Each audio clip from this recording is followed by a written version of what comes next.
y bienvenidos a esta clase con la modalidad fuera de línea o asincrónica. Es decir, ustedes esta clase la van a ver cuando gusten o cuando puedan. Es muy recomendable que puedan hacerlo en algún momento, ya que les va a poder permitir entender quizás un documento que es complejo y que hace a la práctica clínica del cuidado de enfermería de pacientes que cursen su gestación con estados hipertensivos. Luego se abrirán diferentes canales para que nos podamos contactar y hacer las consultas y dudas que tengan, ¿sí? Como hacemos con todos estos textos en particular. El tema del día de hoy, y que es parte de lo que está planificado en vuestros programas, es entendernos con la guía práctica clínica de la atención de pacientes con estados hipertensivos durante la gestación. Yo lo que he hecho es una compaginación a partir de dos documentos que son de acceso público. Están documentos alojados en las direcciones que les dejo aquí publicadas. Uno es el Manual Breve para la Práctica Clínica en Emergencia Obstétrica de la Sociedad de Ginecología y Obstetricia de Buenos Aires, la edición 2012, y la otra es la Guía de Práctica Clínica de Estados Hipertensivos del Embarazo, del año 2010, del Hospital Materno Infantil Ramón Sardá. La verdad que estos son de los dos textos y documentos que tenemos más vigentes, ¿sí? Seguramente puede haber quizás investigaciones o metaanálisis un poco más actualizados, eso no lo dudo, pero creo que para esta aproximación son documentos que aún son vigentes y son usados muy frecuentemente en la atención clínica actualmente. Y por sobre todo en la ciudad de Buenos Aires, en Argentina, ¿sí? Muy bien. Nuevamente les dejo para que siempre recuerden que pueden comunicarse por lo menos conmigo, de lunes a viernes de 8 a 18 horas para dudas y consultas y cualquier otro problema que surja de la lectura de este documento. En relación a la introducción de este tema, ¿sí? Obviamente es una enfermedad que data de por lo menos 2000 años de que empieza a ser descripta. eh, Hace a que cada 3 minutos en el mundo una mujer muera por las complicaciones propias de estas enfermedades, principalmente la preeclampsia y la eclampsia, ¿sí? Como cita de la Organización Mundial de la Salud, la Organización Panamericana de la Salud y la CLAP, que es el Consejo Latinoamericano Perinatal. Dice que también que los trastornos hipertensivos complican alrededor del 10% de los embarazos, de las cuales son formas severas, que la preeclampsia y la eclampsia es la principal causa de morbimortalidad. Morbimortalidad significa algo que enferma y que también puede provocar la muerte materna y perinatal mundial. Es decir, de la madre, en este caso, de la gestante y del producto en gestación, del recién nacido, del neonato y hasta en el posparto. Eso es el concepto perinatal, alrededor del nacimiento, ¿sí? El antes, durante y después. Esta entidad puede manifestarse como un síndrome materno porque va a desencadenar una hipertensión arterial en esta señora, evidencia clínica de daño de órgano blanco por lesión endotelial sistémica, es decir, acá el órgano blanco, ¿sí? Es los vasos arteriales, el riñón, el hígado y el propio corazón, y del corazón el ventrículo izquierdo es el más afectado. Y un síndrome fetal, es decir, cómo repercute esta enfermedad y cualquiera de sus clasificaciones como un síndrome que restringe el crecimiento intrauterino, se llama retardo crecimiento intrauterino, ya seguramente más adelante esto volverá a verse, y reducción del líquido amniótico, es decir, oligoamnios, ¿sí? Reducción del líquido amniótico, oligoamnios e hipoxia fetal. Muy bien, en el año 2007, seguramente estos datos deben estar muy parecidos, esperamos que no hayan empeorado, pero en Argentina era la tercera causa de muerte materna. Estos trastornos hipertensivos durante el embarazo y el puerperio. ¿Cómo se clasifican? ¿Sí? Y la primera de las clasificaciones hace a la definición de lo que entendemos como hipertensión gestacional. Y fíjense que hay un momento donde se parece mucho a lo que habíamos definido como diabetes gestacional. Decimos que alguien tiene hipertensión gestacional cuando se detecta valores de tensión arterial igual o mayores a 140 a 90 milímetros de mercurio en 2 tomas separadas por 6 horas, que se descubre por primera vez después de las 20 semanas de gestación. ¿Sí? El diagnóstico de hipertensión gestacional o inducida por el embarazo es confirmado si la tensión arterial ha retornado a valores normales luego de las 12 semanas del puerperio.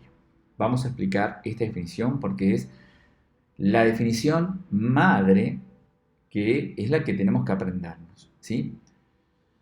Hipertensión gestacional, entonces, cuando se detectan valores tensionales en una persona que está gestando con 20 semanas en adelante de gestación, ¿sí? Igual que la diabetes gestacional, que teníamos diabetes gestacional como tal, si se detectaba a partir de la semana 20 en adelante. Si yo la detectaba precozmente antes de la semana 20, yo tenía una insulinoresistencia crónica anticipada a mi embarazo. Acá pasa lo mismo. Si yo estoy en el control prenatal, estoy en la semana 10, que me hago controlar por primera vez, y detectan que yo ya tengo 140-90 con persistencia, entonces yo ya soy hipertensa, ¿sí? Tengo hipertensión crónica, que el embarazo se sobreagrega a esa hipertensión crónica, se encabalga, se sube arriba. Pero en cambio, si yo mis primeros controles prenatales, estoy normotensa y empieza la semana 20 y en la semana, no sé, 30, aparezco con 140-90 milímetros de mercurio, me estoy volviendo hipertensa a expensas de la gestación. Y si en 2 controles separados por 6 horas, ¿sí? Continúo con esos valores y estoy ya superada esa semana 20, me van a diagnosticar, ¿sí? Hipertensión gestacional. Muy bien. Y se confirma el diagnóstico. Recuerden que uno tiene un diagnóstico siempre presuntivo. Y al momento del alta, y hasta a veces se necesita tiempo después del alta, es cuando uno termina de confirmar, la mayoría de las veces, no siempre se puede, cuál fue mi diagnóstico. Entonces, si yo tengo hipertensión gestacional, me dan el alta, me voy con mi puerperio a mi domicilio, y 12 semanas después soluciono los valores tensionales, voy a decir que tuve hipertensión gestacional. Porque el changüí, digamos, que tiene la hipertensión gestacional, de alguna manera, es que se resuelve con el parto. Porque quien desencadena, ¿sí? El mayor caudal de resistencia para promover e inducir la hipertensión arterial es la placenta. Entonces, si yo voy a parir y me desentiendo de la placenta, lo mismo que pasaba con la diabetes gestacional, yo debiera restablecer mis valores a la normalidad, a la brevedad. Hay muchas mujeres que lo hacen tan a la brevedad del puerperio inmediato, otros necesitan la inmediatez del puerperio y otros lo hacen en un tiempo más alejado. Pero tiende a resolver. ¿Pero qué puede pasar? Que superadas las 12 semanas, el paciente persiste hipertenso, entonces la hipertensión que había comenzado gestacional queda crónica, no se soluciona, ¿sí? Porque la hipertensión arterial, que se llama esencial o primaria, que es la que podemos tener todos porque nos volvemos más viejos, porque tenemos hábitos de vida severamente poco saludables, comemos mucha grasa, el colesterol LDL empieza a aumentar, las placas de ateroma engrosan las paredes arteriales, se pierde la elasticidad de esas paredes arteriales, hay mayor vasoconstricción, mayor resistencia arteriolar periférica y aparece la hipertensión que se llama primaria o esencial, ¿sí? Luego hay hipertensiones arteriales que se llaman secundarias, es decir, que las provoca alguien ajeno al endotelio, ¿sí? Por ejemplo, la insuficiencia renal crónica, ¿sí? Por una elevación o alteración en generalmente el sistema renina-angiotensina, digamos que uno se vuelve hipertenso por secundarismos, no porque el endotelio haya enojado y generado y desencadenado la resistencia arteriolar periférica, sino que hay cosas externas, ¿sí?, al endotelio que promueven esta resistencia, ¿sí? Muy bien. Lo mismo pasa con la hipertensión gestacional. Si la placenta era la que mucho desencadenaba este problema, bueno, habrá que esperar no tenerla para ver si resolvemos el problema. Muy bien. La segunda de las consideraciones es la preeclampsia. Y a partir de ahora, tienen que ver que la clasificación es como subir una escalera. El primer escalón es que nosotros tengamos hipertensión gestacional, ¿sí? Que luego que yo tenga son valores tensionales iguales o mayores a 140-90 milímetros de mercurio, ¿sí? Entonces, ese es mi primer escalón. Yo puedo llegar a ese escalón y quedarme ahí y no modificar en absoluto ese escalón. Pero puedo agravar. Recuerden que la hipertensión arterial afecta a muchos órganos blancos. Hemos dicho el hígado, el riñón, ¿sí? Hasta, por ejemplo,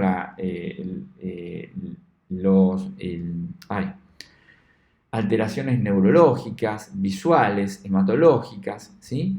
Entonces, esto es como un primer escalón. Yo me puedo quedar como hipertenso gestacional y no tener más problemas que, más poco, obviamente, tener estos valores tensionales por encima de lo normal. Pero puedo subir un escalón más, es decir, puedo tener lo que se llama preeclampsia, ¿sí? Entonces, pensarlo como un escalón. Primer escalón, hipertensión gestacional. Segundo, preeclampsia. Significa que las cosas se me están agravando. Y fíjense que la definición de preeclampsia es como sumar lo de anterior más algo nuevo, ¿sí? Es una manera que te puede ayudar para entender esto de qué pasa si me olvido cómo definir preeclampsia. Bueno, acordate que para definir la preeclampsia tenés que partir de recordar cómo has definido la hipertensión gestacional. Porque mirá cómo definimos preeclampsia. Es un desorden multisistémico que se manifiesta en general a partir de las 20 semanas, igual que antes, de gestación, con valores tensionales iguales o mayores a 140-90 milímetros de mercurio, igual que antes. ¿Qué es lo nuevo que la preeclampsia te dice no te olvides? Es que aparece la proteinuria, es decir, las proteínas, que son macromoléculas, aparecen en la orina, ¿sí? Y eso no es normal. ¿Por qué aparecen? Porque la resistencia arteriolar de las arterias renales, generalmente la arteria aferente, ¿qué permite? Aumenta su capacidad de permeabilidad capilar y deja fugar proteínas, ¿sí? Cuando eso no debiera suceder. Entonces aparece la proteinuria. Dice, excepcionalmente puede manifestarse antes de las 20 semanas cuando ese paciente ha tenido una enfermedad como antecedente trofoblástica gestacional o el síndrome antifosfolipídico severo, ¿sí? Pero bueno, esas son excepciones. Nosotros tenemos que ahora saber que la preeclampsia entonces es un desorden multisistémico que se manifiesta a partir de las 20 semanas de edad gestacional con valores tensionales iguales o mayores a 140-90 milímetros de mercurio asociado a la presencia de proteinuria. Hasta ahí está perfecto, ¿sí? Luego la preeclampsia se subclasifica en forma leve y forma grave. Por ahora vamos a hacer una comunión de la subclasificación para estar atento a todos los signos y síntomas que me pueden aparecer, ¿sí? Más allá de lo leve o lo grave que pueda manifestarse la preeclampsia. Voy a tener proteinuria, ¿sí? Los valores ahora estando todos nosotros en esta compleja situación de que puede costar ver los videos o leer los textos, por lo menos recordar que va a haber proteinuria, ¿sí? Como signo más que evidente. Alteraciones hepáticas, aumento de las transaminasas, ¿sí? Epigastralgia persistente, es decir, hay un dolor en el epigastrio, puede desencadenarse náuseas y vómitos, dolor en el cuadrante superior del abdomen, alteraciones hematológicas, trombocitopenia, es decir, o también se llama plaquetopenia, todo lo que termina en peña es disminución, ¿sí? Trombocitopenia o plaquetopenia, un recuento menor a 100.000 unidades de plaquetas por milímetro cúbico, hemólisis, ¿sí? Con una caída del recuento leucocitario y un aumento de la LDH por encima de las 600 unidades internacionales litro. Igual recuerden, no nos vamos a poner en los números. Sí, tenemos que recordar, si nos preguntamos alteraciones hematológicas, trombocitopenia, hemólisis y SID o coagulación intravascular diseminada, ¿sí? Alteraciones en la función renal, obviamente uno de los órganos blancos más afectados, ¿sí? Creatinina sérica en aumento, decía así, en aumento. Los valores normales de creatinina sérica generalmente son de 0,5 a 0,8, entonces empiezan a estar aumentados.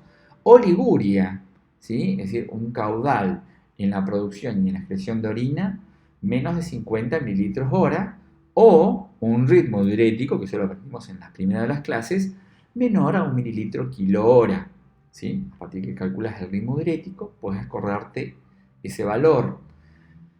Y si no querés calcular el ritmo diurético, un paciente que orine en menos de 50 mililitros hora está oligúrico, siempre y cuando, obviamente, recuerden que uno fabrica y excreta orina en la medida que consume líquidos, ¿sí?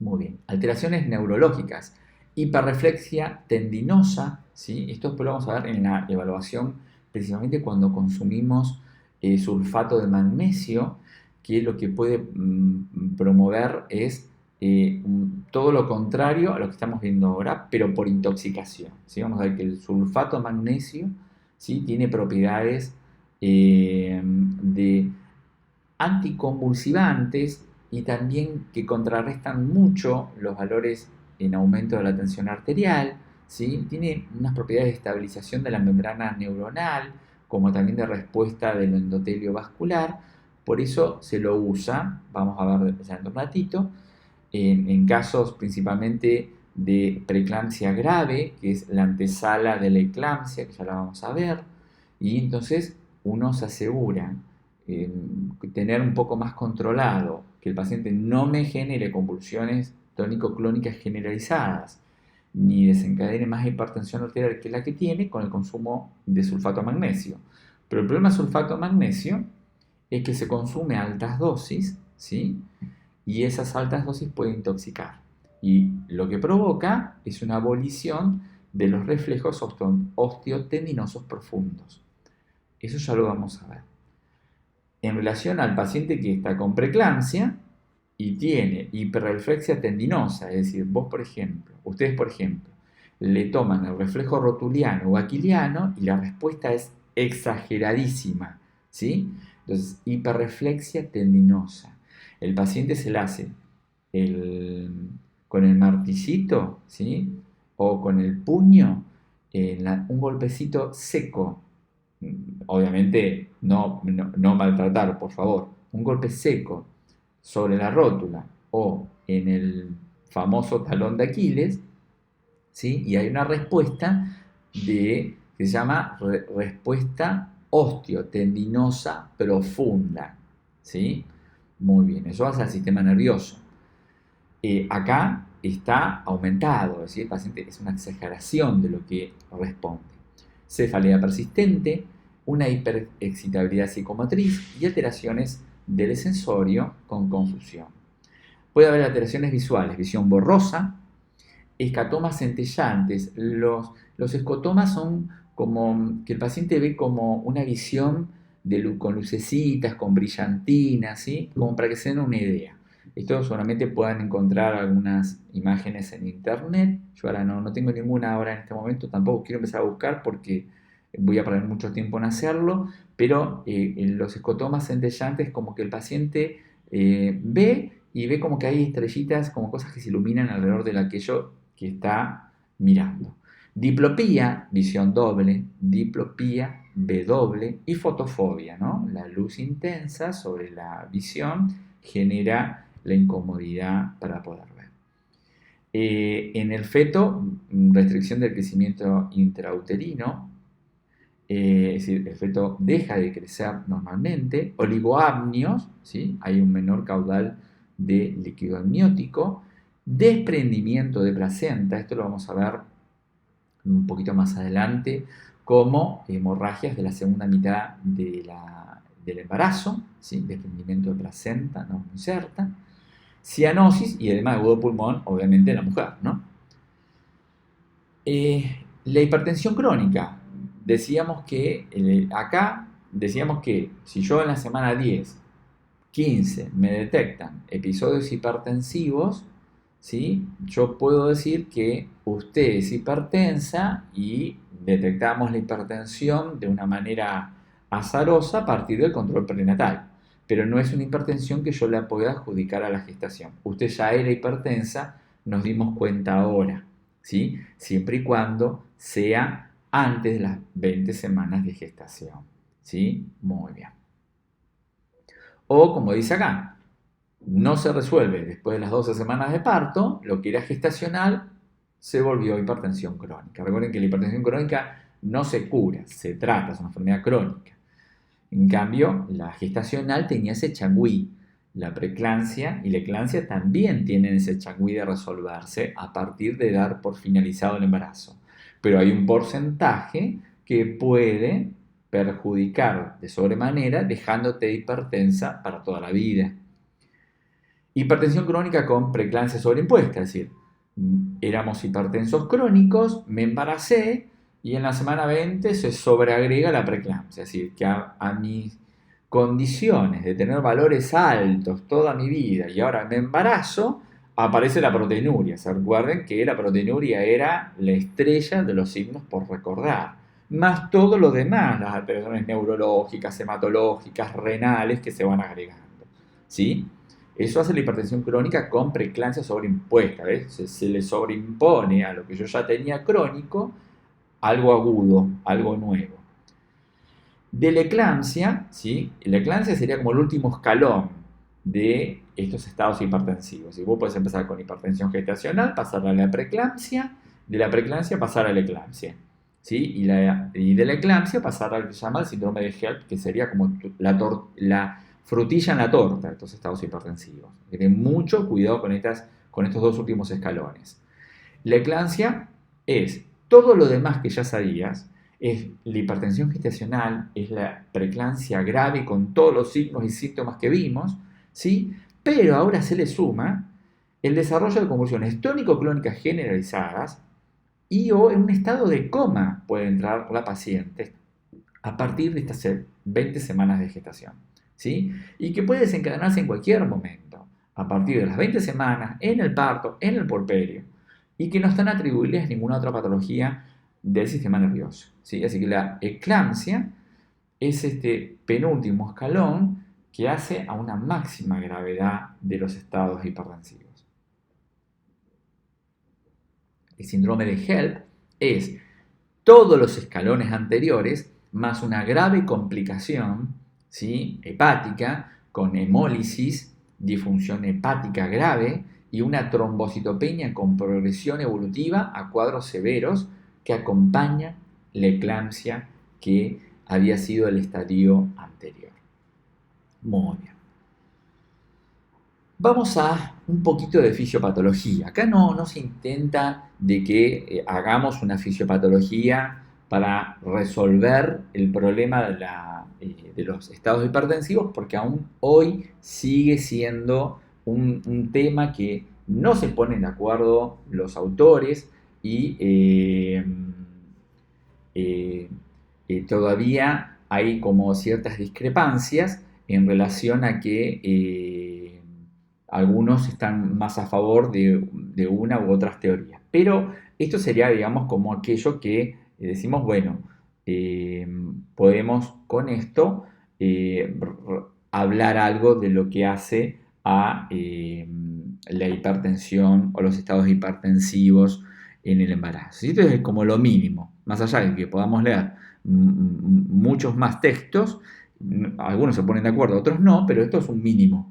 Dice, la enfermedad se caracteriza por una disfunción endotelial. Recuerden, cuando decimos endotelio, estamos hablando del endotelio de las arterias, ¿sí? De esa capa íntima que tienen las arterias en su interior y que tienen mucho de la capacidad de la respuesta de poder vasodilatar o vasocontraer.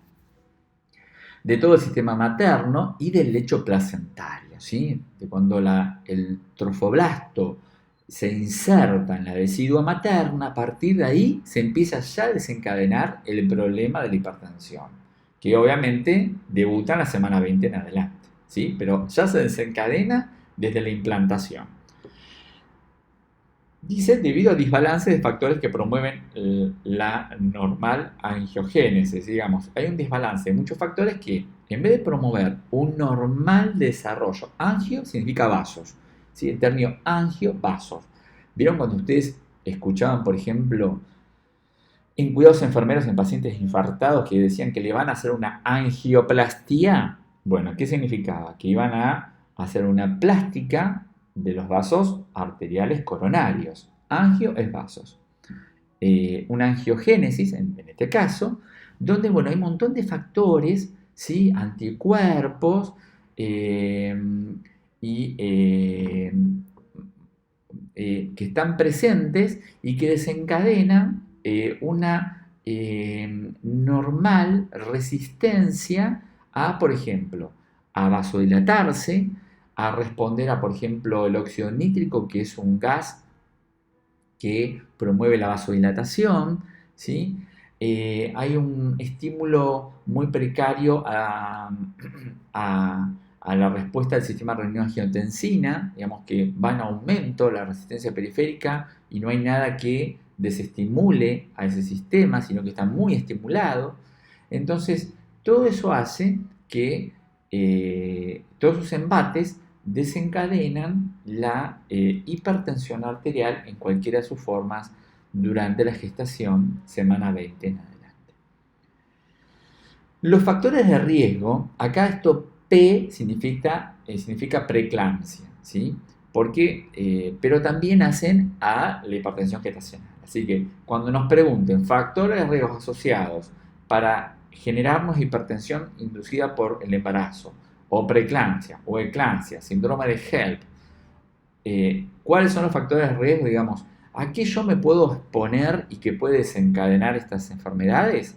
Bueno, tener anticuerpos antifosfolipídicos, esto ya lo hemos dicho antes, ¿sí? Hay muchas mujeres que se detectan que tienen esta enfermedad, ¿sí? Que se llama enfermedad antifosfolipídica y que hay que hacer un tratamiento. Son embarazos, mujeres que pierden muchos embarazos muy tempranamente, muy frecuentemente, y se descubre que, bueno, estudios de por medio descubren que tienen estos tipos de anticuerpos y que hay que hacer un tratamiento para que el embarazo progrese. Entonces, si yo tengo estos anticuerpos, es un riesgo para desencadenar la hipertensión inducida al embarazo. Que en mis embarazos anteriores yo haya tenido preeclampsia o hipertensión inducida por el embarazo, que quizás lo tuve, parí a mi hijo, semanas después resolví la hipertensión, volví a los valores normales, me vuelvo a embarazar y tengo la chance como riesgo de, si ya lo tuve una vez, poder volverlo a tener. Diabetes tipo 1, tipo 2, es decir, insulino dependencia e insulino resistencia, historia familiar primaria, ¿sí? Padre, madre y hermanos. Es decir, madre y hermanas, perdón, ¿sí? La edad materna, más de 40 años, hoy esta edad se bajó un poquito, se bajó a los 35 años. Ya a los 35 años se considera un embarazo de riesgo, ¿sí? Como menos de 18 años es un embarazo de riesgo, los 35 años ya empieza a serlo. Entonces acá tengan esa amabilidad de corregir que ya no es más de 40 años, empieza a ser los 35 años. Tanto para mujeres que han parido mucho, multíparas, parieron mucho, o nulíparas, que nunca lo hicieron, ¿sí? Sin la edad, si yo no tengo más de 35 años y tengo, no sé, 25 y es mi primera gestación, es mi primer parto, también estoy expuesta. La nuliparidad per se, por sí misma. Y un índice de masa corporal o un IMC mayor a 35 kilogramos por metro cuadrado. Es decir, ya un índice mayor al 29,9 kilogramos por metro cuadrado hace una obesidad de grado 1. Ya eso es un factor de riesgo muy importante, ¿sí? Muy importante. Sigamos. Evaluación de la paciente embarazada o puérpera hipertensa. Digamos, bueno, ¿cómo se evalúa en el control prenatal y en la atención cotidiana de estos pacientes en el transcurso de la enfermedad y de la gestación? Tenemos una primera parte dedicada a la evaluación clínica, ¿no? Una análisis orientada a la patología, una evaluación clínica del sensorio, valores tensionales, pulso, aparato cardiovascular, respiratorio, la presencia de edemas. Esto es importantísimo, algo que caracteriza a los pacientes que suben ese escalón a la preeclampsia, además de la proteinuria, son los edemas, y no solamente en los pies, que es casi normal en toda gestación, sino en los miembros superiores y en el rostro. Recuerden esto, por favor. Los edemas en los miembros superiores generalizados, y mucho más aún, o peor, en el rostro, realmente en los párpados, hacen a un signo cardinal de la preeclampsia, ¿sí? Los reflejos otostendinosos, que habíamos dicho que iban a estar hiperreaccionarios, palpación abdominal, porque puede haber referencia a dolor, también puede haber alguna forma de patomegalia, por eso se lo palpa el abdomen en busca de ese tipo de molestias. Evaluación obstétrica, obviamente la menorrea, la altura uterina, las maniobras de Leopold, frecuencia cardíaca fetal, movimientos fetales. MF son movimientos fetales, F es frecuencia cardíaca fetal, tono, contractividad uterinas, pérdidas si hay genitales de sangre o líquido amniótico, la especulocopía y tacto vaginal, según corresponda. Eso no siempre se hace, es más, puede ser contraproducente. Exámenes de laboratorio es imprescindible para medir el impacto de la enfermedad en los diferentes órganos a los cuales afecta. Y habíamos dicho lo importante de conocer la función renal, creatinina, urea, sí o sí, ¿sí? Proteinuria, estudios hematológicos para conocer la hematocrito por la hemólisis, el recuento de plaquetas por la trombocitopenia o plaquetopenia, que habíamos dicho que era un problema. Frotis de sangre periférica, esto significa hacer un frotis para ver cuán buenas son mis plaquetas, ¿sí? Después voy a tratar de recordar, poner un video de qué es un frotis de sangre periférica. Coagulograma, obviamente cuando hay mucho detrimento de la función hepática, por sobre todo, y la función hepática. En cuanto a la vigilancia de la salud fetal, ¿sí? Se hace muy oportuno las ecografías para conocer el crecimiento fetal y la evolución de la cantidad de líquido amniótico. Habíamos dicho que el feto está expuesto a un retardo del crecimiento intrauterino, ¿sí? RCIU, se dice eso, van a ver que se pone así en las historias clínicas, RCIU, retardo del crecimiento intrauterino, como también el oligoamnios. Monitorizar al feto de su frecuencia cardíaca fetal es algo que hay que repetidamente hacer en los controles prenatales, y Doppler de las arterias umbilicales, cerebrales y uterinas, ¿sí? Obviamente umbilicales y cerebrales, fetales y uterinas, para determinar cuánto está impactando la hipertensión en la placenta y vía placenta en la circulación fetal. Recuerden que a mayor vasoconstricción disminuye el caudal de sangre que circula, ¿sí? Esto tienen que pensarlo como una manguera que si yo la aprieto mucho, el agua que va a pasar por ese orificio es mucho menos de lo que pasaría si yo no la apretara. Está bien, sale con un chorro más fuerte, pero la cantidad es menor, ¿sí? Muy bien. No vamos a entrar en esto de si es gestacional, preeclampsia. Lo importante, qué estudios hay que hacer y que seguramente van aumentando la frecuencia en la medida que se me complica la enfermedad. Como habíamos dicho, cada vez que uno sube la escalera, estos controles se hacen mucho más frecuentemente. Evaluación y conductas a seguir frente a una paciente que se me presenta con hipertensión arterial. Un paciente que viene a una consulta prenatal y tiene más o igual a 140-90 milímetros de mercurio, ¿sí? Este signo que está arriba de todo significa más, igual o más a 140-90 milímetros de mercurio. Le tomo una segunda vez, separadas por 6 horas. Recuerden que decíamos, esperamos 6 horitas y controlamos, eso estaba en la definición de hipertensión gestacional, y le tomamos una segunda vez, ¿sí? Y si tenemos los valores siguientes, si yo tengo que tiene menos o igual a 140-90, ¿qué es? Para que se den el valor que estoy haciendo referencia es, mirando la imagen, el valor que está expresado a la izquierda, ¿sí? Mirando la imagen, este video, lo que está a la izquierda que dice una flechita, es menos o igual a 140-90, significa que el paciente tiene, la segunda pregunta que tenemos que hacernos es, bueno, después de ese primer episodio, tiene un valor diferente, menos de 140-90. Y la pregunta es, ¿tiene factores de riesgo todo lo que vimos hace un ratito? Si yo digo, no, mira, no tiene ningún factor de riesgo. Bueno, el manejo es ambulatorio, fíjense, esto es un algoritmo, ¿sí? Los algoritmos lo que te muestran es decir, si pasa esto, vaya por acá, si va por ahí y pasa A o B, tome este camino o tome el otro. Eso es un algoritmo. Entonces, si mi paciente no tiene factores de riesgo, bueno, ¿qué dice? Bueno, vamos a hacer un manejo ambulatorio con un control estricto de tensión arterial, domiciliaria, va a tener que anotar la paciente sus controles y en la próxima visita prenatal vamos a ver esos registros y vamos a volver a controlar. En cambio, si los valores son por debajo de 140-90 milímetros de mercurio, pero tengo factor de riesgo, la señora me dice, sí, yo en mi embarazo anterior estuve re hipertensa, me dieron medicación, pero lo resolví, me curé, pero ahora vuelve a aparecer. Yo digo, bueno, tiene positivos, ¿qué tengo que hacer? Mandar a hacer un laboratorio para ver cómo está la función renal, la función hepática, cómo está la función hematológica, ¿sí? Y si ese laboratorio me da normal, bueno, manejo ambulatorio. Si no da bien, voy a decir que esa paciente ya empieza a tener preeclampsia. Porque si a mí me viene una proteinuria, a pesar de que los valores tensionales quisieron ser menores, ya el daño está hecho.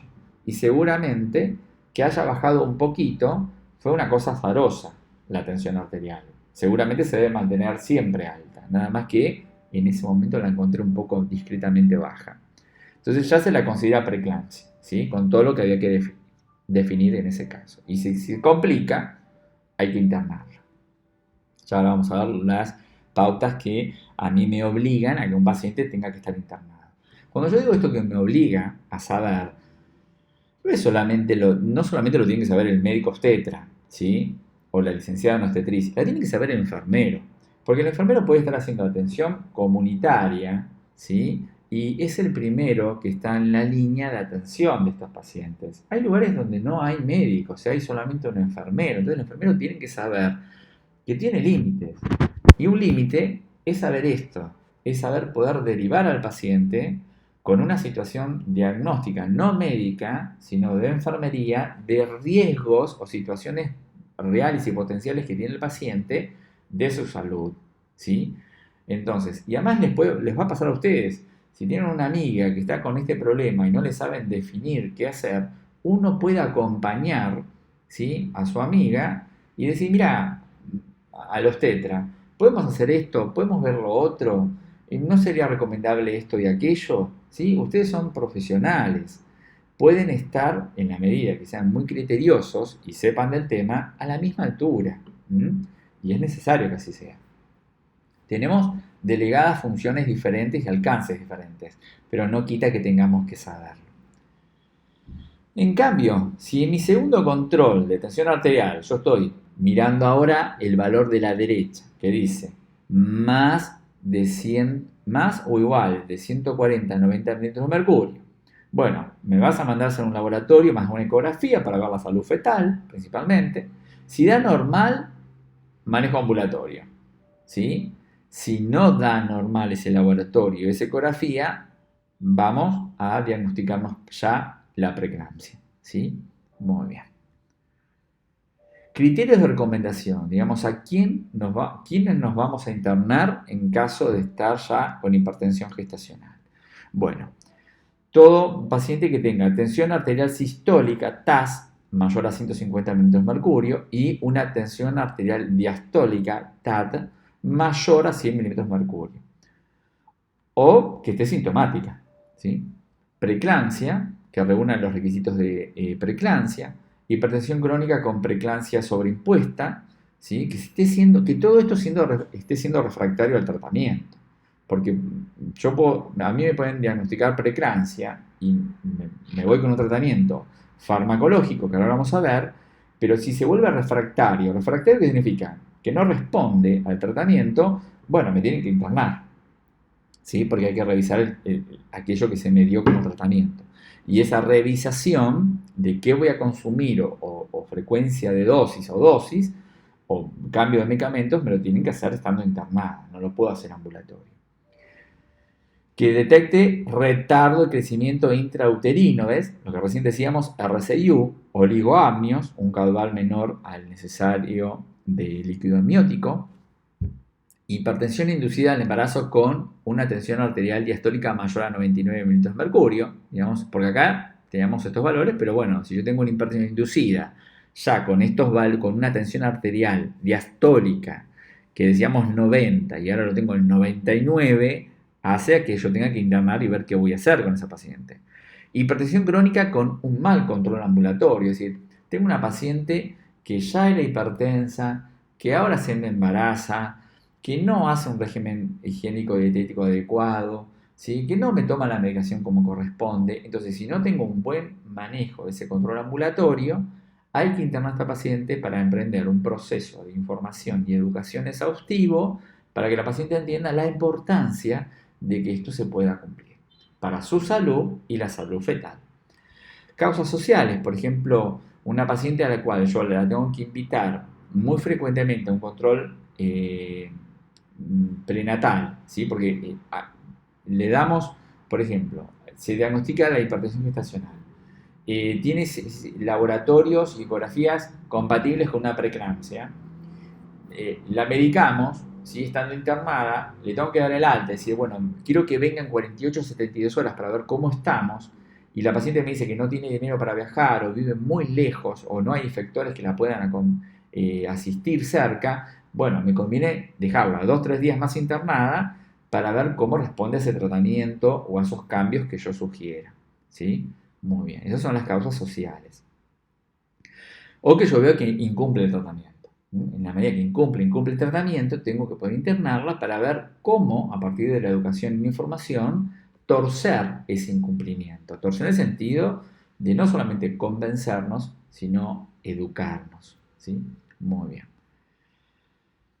Tratamiento no farmacológico. Bueno, el tratamiento no farmacológico hace que, obviamente, el alcohol y el tabaco, desaconsejados absolutamente, el alcohol como el tabaquismo aumenta la resistencia arterial periférica, ¿sí? Además de asociado al desprendimiento de placenta, retardo de crecimiento intrauterino. Así que si estamos fumando y consumiendo bebidas alcohólicas, es algo que hay que desterrar absolutamente ya por el solo hecho de embarazarse. Y mucho más aún si hemos embarazado y aparecen estos estados hipertensivos. El reposo en cama, bueno, acá hay como una cuestión que lo que dice es lo siguiente. No hay mucha evidencia que diga que estar en reposo absoluto mejore al paciente. Es más, es contraproducente, se dice, por el riesgo del tromboembolismo que tienen estos pacientes. Pero lo que se pide es que, obviamente, se ajuste la actividad física y la jornada laboral. Es decir, si yo trabajo 8 horas por día, no puedo trabajar 8 horas por día, tengo que trabajar mucho menos. Si a mí me gusta practicar running o CrossFit, no puedo hacer eso, o complemento de pesas, no puedo hacer esas actividades físicas. Siempre se recomiendan aeróbicas, controladas y supervisadas por un profesor de educación física y por los tetra, ¿sí? Y muy tranquilas, ¿sí? Lo mismo que la jornada laboral, ¿sí? Por eso es importante que en la medida que la mujer consulta el control prenatal y tenga certificados de esta situación, en el trabajo esto lo tienen que contemplar. Pero no se trata que la paciente repose absolutamente y diga, acá de la cama no me muevo por, no sé, los 7 meses que me queden por delante, o los 6 o los 5. No, porque eso también es contraproducente por el tromboembolismo, ¿sí? Salvo solamente las excepciones de la preeclampsia grave, donde el paciente tiene que estar internado y yo tengo que ver cómo resolver el problema. Ahí no le voy a decir al paciente, bueno, camine, salga a pasear. No, no, no, eso no va a ocurrir. En relación al estilo de vida, bueno, lo que recién decíamos, ¿no? La actividad física no puede ser intensa porque obviamente perjudica más que beneficia el tema del tabaquismo, del consumo del alcohol. Reducción del peso. Bueno, no está recomendado que el paciente baje de peso durante un embarazo. Si yo me embarazo y ya tenía sobrepeso, no puede reducirse el peso. Lo que se puede mantener es que el paciente no gane más peso del que uno espera como normal. ¿Qué es lo que uno espera como normal? Que se llegue a no más de 12 kilos al finalizar el embarazo. Es decir, lo normal es que yo en 9 meses no aumente más de 12 kilos. ¿Sí? Eso se va viendo con, por ejemplo, la determinación de la altura uterina y la determinación del peso materno en cada control prenatal. Entonces, en reducción de peso no se pide una restricción para bajar de peso, no se trata de eso, pues eso repercute en la gestación y no es la idea. El feto no es el que generó el problema. Entonces no puedo hacer restricciones dietarias para que el paciente baje de peso. Lo que tengo que tratar de evitar es que gane más allá de lo que yo sé que tiene que ganar, que son los 12 kilos aproximadamente a los 9 meses de embarazo. ¿Qué pasa con el sodio? No hay evidencia que las dietas hiposódicas se muestren como una panacea en el tratamiento. ¿Qué se dice? Dietas normosódicas, es decir, no agregue más sal de la que ya los alimentos tengan, no se exponga a consumir alimentos ricos en sodio, es decir, no voy a abrir una latita de sardinas, o si es de atún, que sea natural, no con aceite. Evitar los embutidos, ¿sí? Los fiambres. Entonces, lo que uno busca es una dieta lo más saludable posible. Lo que se ha demostrado que la dieta sea hiposódica no mejora el pronóstico. Salvo cuando el paciente era hipertenso crónico. Es decir, tenía hipertensión crónica, me embaracé, bueno, ahora sí, la dieta continúa siendo hiposódica. Pero si yo no era hipertensa, me embarazo y en la semana 20 me descubren que me volví hipertensa por la gestación, la dieta es normal, pero no hay que exponerse al consumo de alimentos ricos en sodio. Muy bien. El suplemento de calcio ha demostrado que reduce los episodios de preeclampsia, ¿sí? En un porcentaje muy interesante, por eso el suplemento de calcio aparece como parte del tratamiento en las pacientes con hipertensión inducida con alto riesgo de la preeclampsia. Bueno, antes de empezar el tratamiento farmacológico, vamos a hacer una pequeña pausa porque el video se está haciendo muy grande en peso y después me va a costar subirlo a la plataforma. Entonces, primera parte de hipertensión y luego empezamos a la brevedad un segundo video con tratamiento farmacológico. Así que los espero dentro de un ratito.